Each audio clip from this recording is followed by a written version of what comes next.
Fala, nação tricolor, tudo bem com vocês? Sejam muito bem-vindos a mais um vídeo do canal Mais Um Bahia. Eu me chamo Amália e vamos falar de Bahia. Gente, bora bater um papo hoje sobre um assunto que eu gosto muito. Acho que vocês já repararam que eu trago bastante vídeos relacionados a isso aqui. Relacionado a finanças, né? Como está o futebol brasileiro hoje? Como está girando o mundo do futebol brasileiro hoje relacionado às finanças? Assistindo um podcast hoje, um vídeo que eu vou já trazer para vocês. Eu vi hoje uma análise sobre o futebol brasileiro em si, relacionada também à Série B. Já a gente vai conversar sobre isso, porque está tomando uma proporção que eu acho que a gente não está nem analisando, né? A gente não está nem caindo na real o quanto o futebol hoje está sendo, o futebol brasileiro em si, está sendo investido e a proporção que tudo está tomando. Essas SAFs, os investimentos que vêm hoje, a SAFs hoje veio com tudo, tanto que a maioria dos clubes brasileiros hoje procuram a SAF. A gente tem exemplo do nosso rival, né, o nosso ex-rival, que está aí desesperado atrás de SAF. A diferença que a SAF fez no Bahia, no todo o desenvolvimento do Bahia, mas já a gente conversa sobre isso. Tem notícias também sobre o nosso tricolor de aço, notícia importante do nosso querido Lúcio. No finalzinho a gente vai ver o que aconteceu com o Lúcio. Ponto. Relacionado a essa situação da SAF, a gente vai falar de fair play também, porque vai falar sobre o financeiro. E vi a notícia, trago essa notícia para vocês sobre o Biel, né? Que o Biel estava tudo certo para ir para o Corinthians, só que no famoso baianês entrou água. O clube português, o Sporting, não aceitou a proposta do Corinthians. Eu tinha dito aqui, né? O Sporting vai cair numa laranjada, a gente avisa ou deixa quieto, mas eu acho que eles viram o histórico do Corinthians, né? E desistiu, não aceitou a proposta do Corinthians. Sem Biel, o Corinthians volta ao mercado em busca de atacante e tenta driblar restrições financeiras. Isso aqui é muito importante, ó. Tenta driblar restrições financeiras. Porque o que acontece? Com agora essa busca do fair play, né? Vai ter reunião, a nova gestão da CBF organizando a casa, porque estava uma bagunça. O Corinthians, que está numa situação deplorável, a gente tem o Atlético Mineiro também, o Galo, que está numa situação deplorável de dívidas. O Corinthians, que é um grande exemplo de, como é que eu posso dizer, caloteiro, não sei se eu posso usar esse termo, né? O Corinthians é um grande exemplo, o Cuiabá que o diga, e o Sporting, acho que viu, né? Sem jogador do Sporting. Após o clube português não aceitar as condições propostas, o Timão tenta contratar no mercado um atleta capaz de atender as características que são descritas como uma lacuna no elenco após a saída de Wesley, né, que vai para a Arábia Saudita. O que eu quero trazer nessa notícia do Corinthians? Envolve o assunto do vídeo hoje, as situações financeiras, né? A situação atual financeira dos clubes. Que alguns clubes, assim, estão completamente desorganizados e fazendo coisas que, cara, não tem lógica, não tem condições, que a gente sabe que lá na frente, eu usar um termo aqui, mas não posso, mas lá na frente vai dar BO, vamos falar assim. A exemplo do Corinthians, a exemplo do Atlético Mineiro, como eu falei, mas tem clubes também como grandes investimentos. Vamos tirar aí o Flamengo e o Palmeiras dessa bolha. Vamos colocar hoje o Bahia, a situação atual que o Bahia está. Já vou soltar esse vídeo para a gente analisar, no qual é citado também a Série B. Me assustei hoje com esse vídeo porque particularmente eu, Amália, não tinha caído na real das atuais situações de investimentos, né, no futebol brasileiro. Clubes que estão na Série B hoje vêm tendo certos investimentos que daqui a 4 ou 5 anos a Série B pode se tornar, podem até me chamar de maluca no que eu estou falando aqui, mas foi uma análise de um grande gestor financeiro, tá, gente? Ele fala sobre isso. Os investimentos que vem tendo em alguns clubes pequenos hoje, que a gente não está prestando atenção, pode tornar a Série B assim, um campeonato muito difícil daqui a 4 a 5 anos. Porque os investimentos estão vindo. O mercado do futebol hoje, investir em futebol hoje virou um grande negócio. Não é à toa que a gente está vendo tanta SAF e tantas SAFs chegando no Brasil. Se eu não me engano, ao todo, para eu não falar besteira, mas se eu não me engano, ao todo, são 70 SAFs que estão aí à disposição. E a gente está vendo os clubes brasileiros hoje crescendo, né, nessa área. A exemplo do Bahia, do Botafogo com o John Textor. O Botafogo que já teve um resultado imediato. Não posso dizer a vocês aqui que foi bom ou ruim. Eu tenho a minha visão, mas assim, a minha visão é a minha conspiração, né? O que vem na minha cabeça, não é o concreto. O que vem na minha cabeça é que o John Textor teve um resultado imediato para lá na frente ele fazer o que ele quer.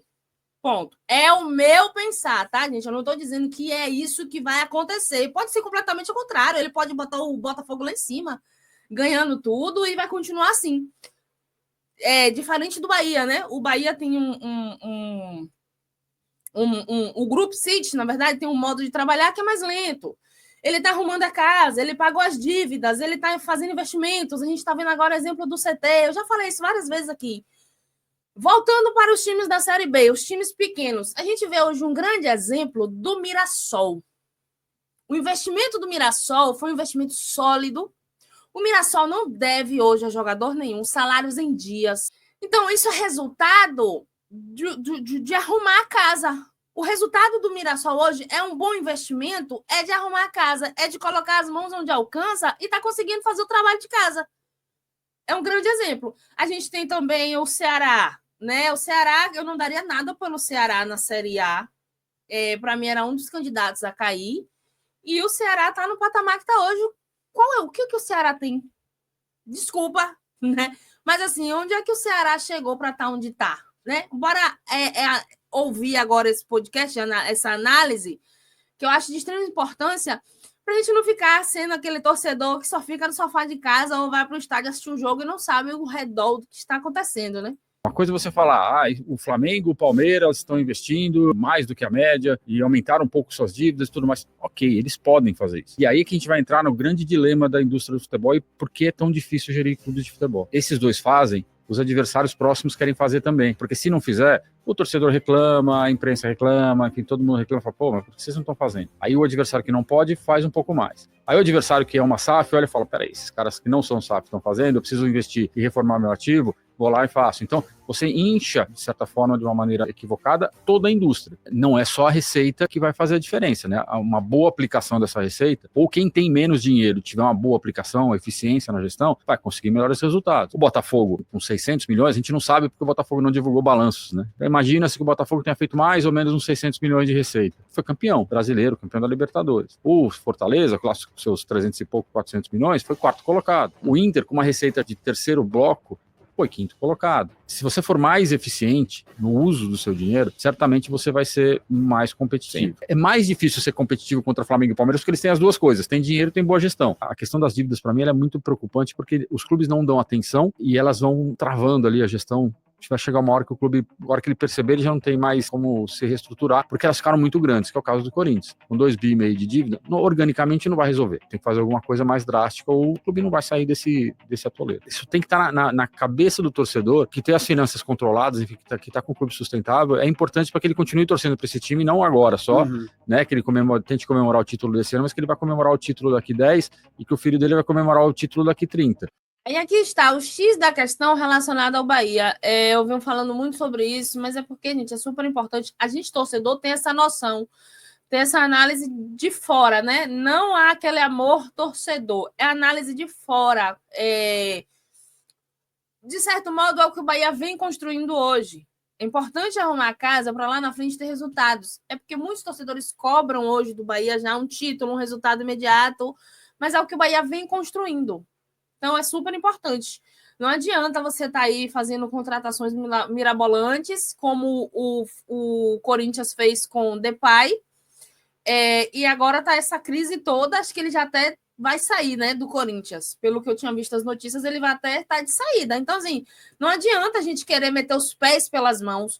Vem agora a janela, vai abrir, né, a janela, dia 10.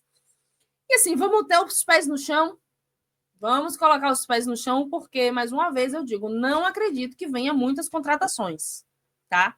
Não acredito que o Bahia vá sair aí caçando em busca isso e aquilo, não. A gente está vendo tanta especulação, até de jogadores assim, que seriam bancos no Bahia. Exemplo desse último atacante que foi dito aí que o Bahia estava em busca, o histórico dele não é muito bom, e graças a Deus que é só uma especulação mesmo, como eu tinha dito em outro vídeo, creio que seja marketing, né? Para colocar o atleta em cima, e outros clubes. Ah, se fulano tá atrás desse aqui, então ele é bom, bora lá também. Sabe? Sendo que o cara não é. O que o César falou, a gente, né, aprofundou bastante em receita aqui agora, ele falou dos riscos, dos sinais amarelos aí que a gente mapeou, e não tem como não falar da dívida, né, e de como isso pressiona o fluxo de caixa de grande parte dos clubes aí no futebol brasileiro. Hoje, acho que é legal explicar a análise que você faz ali, né, de dívida de curto prazo, em cima de receita recorrente, como que isso afeta a capacidade de liquidez mesmo dos clubes de futebol, e como é que você enxerga, né, no evento lá segunda-feira, até perguntaram para a gente sobre risco de colapso financeiro, se tem algum risco sistêmico. Qual que é a sua análise objetiva sobre isso? É importante isso porque, assim, só de custo financeiro os clubes pagam muito caro. Selic a 15, é muita dívida em dólar, em euro, e aí tem impacto cambial. Então, assim, todo mundo olha muito a relação dívida-receita, mas tem que trazer a despesa financeira junto nessa conta, Claro. porque ela é fundamental na hora de você não conseguir fechar. E aí os casos mais claros são os casos do Corinthians e do Atlético Mineiro, né? O Corinthians que seria a 14ª receita do futebol brasileiro, só com o que ele paga de custo financeiro. São mais 360 milhões, 350 milhões. 370 milhões de reais. De juros. De despesa financeira, Exato. isso. Então, assim. Para não amortizar o principal, né? Isso. Exato. Para deixar ela intacta, né? Então, Só você pra imagina, viver. com a receita de 1 bi e pouco, 1/3 dessa receita vai para a despesa financeira. E aí o que sobra? Sobram lá 700. Então, só a receita real não são 1 bi e 100, né? Elas são 1 bi e 100 menos esses 370. Desculpa te interromper, lembrando que 1.1 é a total. A total, né? A recorrente é 760, então a gente está falando de metade. De metade. Né? E aí, uma parte dessa total, que é a venda de jogador, você não recebe à vista. Você recebe parcelado. Se você quer receber à vista antecipar, elas já não são, né, 200 e tanto, ela tem desconto, que vira despesa financeira. Enfim, a grande questão hoje das dívidas é que os clubes não dão atenção a elas e o impacto que elas trazem. Né? Por quê? Porque eles acham que não vão pagar. Muitos acham que não vão pagar. Se eu não pagar salário, se eu não pagar encargo, se eu atrasar o imposto de renda, se eu atrasar o fundo de garantia, depois eu vou lá e renegocio. Se eu não pagar um clube no Brasil, vai cair na CNRD, que hoje em dia tem sido cada vez mais leniente nos acordos.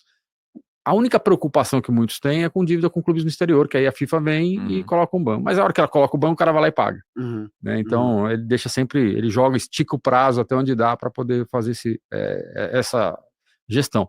Então, assim, a questão das dívidas, para mim, ela é muito preocupante, porque os clubes não dão atenção e elas vão travando ali a gestão. Vai chegar uma hora que o clube, a hora que ele perceber, ele já não tem mais como se reestruturar, porque elas ficaram muito grandes, que é o caso do Corinthians. Com 2,5 bi de dívida, organicamente não vai resolver. O Atlético também, com a dívida que tem, não vai organicamente resolver. Não vai sobrar 20%, 30% da receita para você ir pagando essa dívida. Então, assim, tem que fazer alguma coisa mais drástica ou o clube não vai sair desse atoleiro. É aí que surgem as grandes buscas por SAF, né? E a diferença do Bahia foi isso aí. O Bahia primeiro arrumou a casa, a gente sempre fala isso aqui, né? O Bahia primeiro arrumou a casa para depois, para poder a SAF vir, né? Aí um clube da forma que tá, acho bem difícil, né? Alguém querer investir nesse clube. O Corinthians tem escândalos absurdos, né? O Galo até agora a gente só sabe das dívidas, mas o Corinthians tem vários escândalos absurdos. E aí vem o X da questão. Eu queria, do fundo do meu coração, saber o que vai acontecer, como irão ficar esses clubes, se realmente essa questão do fair play financeiro vir à tona, né? Vir à risca, né? Realmente acontecer como tem que acontecer, ser levado a sério. Eu queria profundamente entender o que vai acontecer com esses clubes, porque, assim, para eles vai ficar difícil. A gente tem exemplo agora do Lyon, que aconteceu, né? Gestão, César, um ponto que a gente queria ouvir de você aqui é, olhando para os 20 clubes de de Série A e os 20 de Série B, você também analisou eles, né? O que te chama a atenção positivamente em termos de gestão, fora de Palmeiras e Flamengo, que são as barbadas aí que a gente sempre fala, né? Quem que se destacou aí em 2024 que talvez não tivesse se destacado tanto antes? Eu consigo ver, enfim, algumas SAFs de novo. Vou citar o Bahia de novo, mas porque, enfim, é um processo Claro. que vem acontecendo da maneira esperada. Então, acho que é um bom exemplo de uma SAF, mas, de novo, é aquela SAF fora do comum, porque tem um cara que é do setor. Mas os clubes regionais, para mim, eles vão bem, né? Como a gente falou, Juventude, Cuiabá, Vitória. Gente, quando vocês veem essas falas, principalmente de um gestor financeiro, no comecinho desse vídeo aí fala sobre o currículo dele, né? Trabalhou no Itaú e tudo mais. Quando vocês veem uma fala dessa relacionada ao nosso Esquadrão de Ar, será que sou eu que fico assim, feliz da vida, grata em ouvir algo tão bom? Porque a gente tem exemplo aí de SAF, como a do Vasco, por exemplo, né? A 777. Ele fala aí, no comecinho desse vídeo, ele fala aí em relação a 777 que lá fora ela já apresentava problemas. Então, será que ninguém viu que isso ia refletir aqui também, que não ia dar certo? Porque lá ela já tinha as questões dela, né? Já tinha vamos falar assim, os escândalos. É um termo que eu vou usar. Será que ninguém viu que aqui não ia dar certo? E assim, o Bahia pegou uma das melhores SAFs, né, gente? O Bahia hoje tem uma das melhores SAFs, só fica atrás do Botafogo, porque o Botafogo teve um resultado imediato. Só que assim, vou te contar, acho que não sei se eu estou sendo clubista, mas a forma que vai sendo construído no Bahia, os investimentos que vem sendo feitos no Bahia, eu ainda acho que a do Bahia ainda é melhor do que a do Botafogo, mas isso a gente só vai ver futuramente, né? O resultado que, se o Botafogo vai continuar dando resultados, né? Isso aí só vai ver futuramente. Não vou criar aqui uma disputa, rivalidade de SAF, jamais. Num processo de recuperação. O Mirassol que subiu, então, assim, é um clube que tem uma boa gestão. O Novo Horizontino que não subiu por pouco, mas também é um clube que tem uma boa gestão. O Goiás que não subiu, mas, assim, apesar de todas as confusões internas que a gente sabe que existem, é um clube que pelo menos é administrado da maneira correta. Enfim, os clubes de regionais, para mim, são o grande exemplo de que é possível fazer futebol de uma maneira estruturada. O Ceará, com todas as dificuldades que teve também, me parece, tentando voltar para o trilho. O Fortaleza desandou um pouco ano passado, né? 2 anos seguidos ali com déficit, investindo mais do que deve, aumentando dívida. Talvez tenham sido picados ali pelo mosquito da Libertadores, vontade, né? De chegar na Libertadores e longe. É muito difícil fazer futebol com a distância que o Fortaleza tem, que você precisa ter um elenco maior, porque é mais desgastante viajar tanto e tudo mais. Mas eu acho que assim, a gente tem bons exemplos, né? Dos clubes grandes, eu confesso que assim, acho daqueles 12, tirando os 2 suspeitos de sempre, a gente vê pouca evolução, né? Por mais que o São Paulo esteja tentando, ainda está tentando, começou né? em dezembro, começou né? agora, então assim, a gente vai enxergar esses efeitos no médio e longo prazo, e os outros eu vejo muito pouca capacidade e vontade de se organizar, com atenção a 2 estados importantes, né? O Rio Grande do Sul, com Grêmio e Inter, porque um puxa o outro, e eles não estão fazendo os seus deveres de casa da maneira que se espera, né? Porque tem investido um pouco mais do que deve e tal, enfim, mas eu acho que eles estão aquém do que poderiam se entregar. E em Minas, onde você tem as SAFs mineiras, onde um puxa o outro pelo contrário, né? Eu vou gastar mais agora, o vizinho gastou, eu vou gastar mais bolso, se o Atlético gastou tanto e foi campeão, eu preciso fazer isso no Cruzeiro. Então, com um pouco de atenção. Mas o que me chama a atenção positivamente são os clubes menores, mais regionais, que têm essa visão de que a gente já falou agora há pouco, mais clara, assim, tá bom, esta forma de fazer, é isso que vai me tornar sustentável, e se eu não ficar na primeira divisão todo ano, mas ficar 1, 2, cai, tá certo, para o meu negócio funciona. Muito legal. Posso dar aqui um destaque do lado B da bola? Claro. Eu gostei bastante de 3 projetos, fora a série A e B, assim, né? O Remo, que além de ter subido, se encontrou ali, chegou bem agora na série B, acho que é um bom, e decididamente Retrô e Maringá, assim. O Maringá, para mim, foi o trabalho de maior destaque do ano passado, não só por ter conseguido o acesso, ter feito tudo o que deveria fazer, mas principalmente como se posicionou num projeto de longo prazo. Que aí é justamente, pode ser que eu demore para subir, pode ser que eu vá oscilar, mas olha como o trabalho ali de formiguinha, tijolinho por tijolinho, faz diferença. E aí a gente teve aqui, né, uma análise mais aprofundada do Maringá, mas eu acho que o grande X da questão foi o ano em que todo aquele projeto que ficou no quase por algumas vezes foi coroado.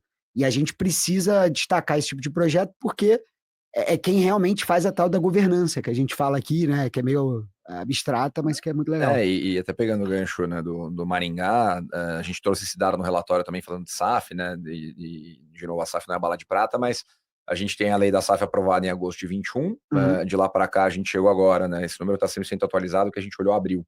São 107 SAFs constituídas no Brasil, das quais 1/4 recebeu investimento. Então a gente tem ainda 3/4, né, 70 SAFs aí no mercado procurando investidor nesse momento, porque a ferramenta ela mostra que tem eficiência, ela pode funcionar. Né? Então, o Maringá, um projeto sólido aí fazendo ascensão esportiva, Ferroviária, né, vindo lá da Série D, acesso consecutivo chegando numa Série B, Novo Horizontino, que ficou em quinto 2 anos seguidos na Série B, batendo na trave, mas competindo de igual para igual com todos os grandes no Campeonato Paulista. O São Bernardo subiu da D para C e bateu na trave 2 anos na C também. Então, assim, tem muito. O Remo é um bom exemplo, assim, tem muito projeto fora do nosso radar aqui, né, de Série A e clubes enormes do Brasil, que estão sendo muito bem feitos. Né? E aí, sendo um pouco mais extremista, por um lado, a gente sempre fala isso para alguns clubes, né, entre 4 paredes. Se você não mudar, a tendência é que você vai ficar para trás dessa turma. Né? Daqui a um tempo você vai estar numa Série C e o Maringá vai estar na Série A. Você vai estar numa Série B e a Ferroviária vai estar na Série A. Então, a dinâmica do futebol brasileiro como um todo, né, o Retrô também, que você citou, é um ótimo exemplo. Projeto bem estruturado, eliminou inclusive Fortaleza na Copa do Brasil. Então, assim, a dinâmica está mudando. Se os clubes, alguns dos exemplos aí que a gente vai citar agora de quem não está fazendo as coisas tão bem, não se mexer, a tendência é que a distância encurte cada vez mais e, quem sabe, no futuro próximo sejam até ultrapassados. Né? Gente, eu vou parar por aqui, porque esses assuntos, eu amo esses assuntos, então eu vou ficar aqui falando até... Então vamos parar por aqui, ponto. Vocês viram, né? Eu tinha falado sobre isso, em relação aos clubes menores que estão tendo certos investimentos.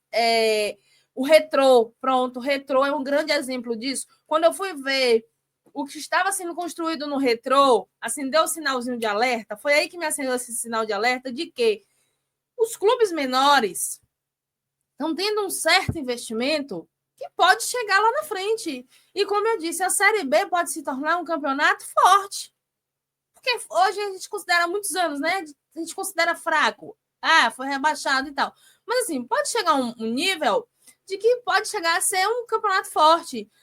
Como foi dito aí, hoje você está na Série A, amanhã você pode cair para a Série C e o Retrô está na Série A.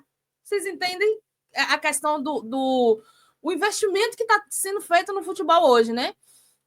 Mais uma vez, eu não tenho parceria, não tenho nada, gente, com esse canal, é porque eu amo as análises desse canal, então vou deixar aqui para vocês os créditos, vão lá acompanhar, o vídeo é enorme, tá vendo? Tem outras análises também sobre o financeiro dos clubes. Se vocês quiserem ver esse vídeo por completo, vai lá acompanhar, porque é muito bom. Eu particularmente amo esse assunto, acho que vocês já perceberam. Então é isso. Agora vamos lá falar, né, algumas notícias do nosso Esquadrão de Aço, para não ficar só nisso. Vamos falar de Lúcio. Gente, o Bahia teve um jogo treino, que o Bahia deu 6-0 no clube de Simões Filho. E o nosso querido Lúcio Rodrigues marcou um gol, gente. Será, gente, que Lúcio vai desencantar? Também se Lúcio não fizesse um gol aí, também, pelo amor de Deus, né? Pelo amor de Deus, Lúcio. Mas será, gente, que nosso querido Lúcio vai desencantar? Bora ver um pedacinho aqui, como foi desse treino. Espero que dessa vez o Lúcio seja aí as portas se abrindo, né? O nosso.